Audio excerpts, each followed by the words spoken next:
په پاکستان هېواد کې د ECC کارډ یا ژړ کارډ او د شنه کارډ یا پیوار کارډ درلودونکو ټولو افغان کډوالو ته خبرتیا.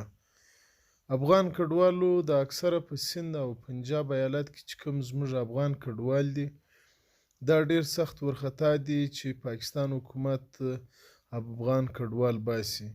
وروره دغه پر فیسبوک او خصوصا پر یوټیوب باندې ځینې کسان د خپل پیج د مشهورتیا په خاطر یا د خپل فالوورز د زیاتو په خاطر باندې دغه د درواغو پروپاګند کوي. د هر پیج هر دغه چې دی یوټیوب چینل تاسې مه ګورئ، دا ټول درواغ وایي.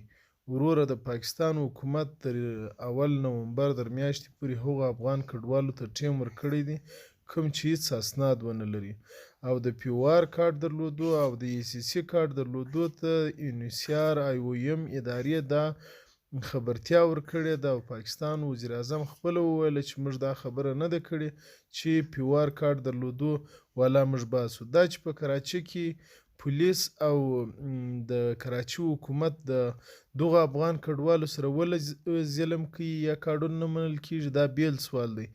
نور دغسې مسله نشته لکه کوم چې دا پر فیسبوک باندې دا خبرې کېږي دا ټول درواغ دي. وروره دغه یله فالتو پیجونه چې پلانکي شورا پاکستاني شورا د پلانکي ځای دغه دی اکثره زما مخ ته هم راځي. وروره دا خبرې چې دي دا ټول درواغ دي.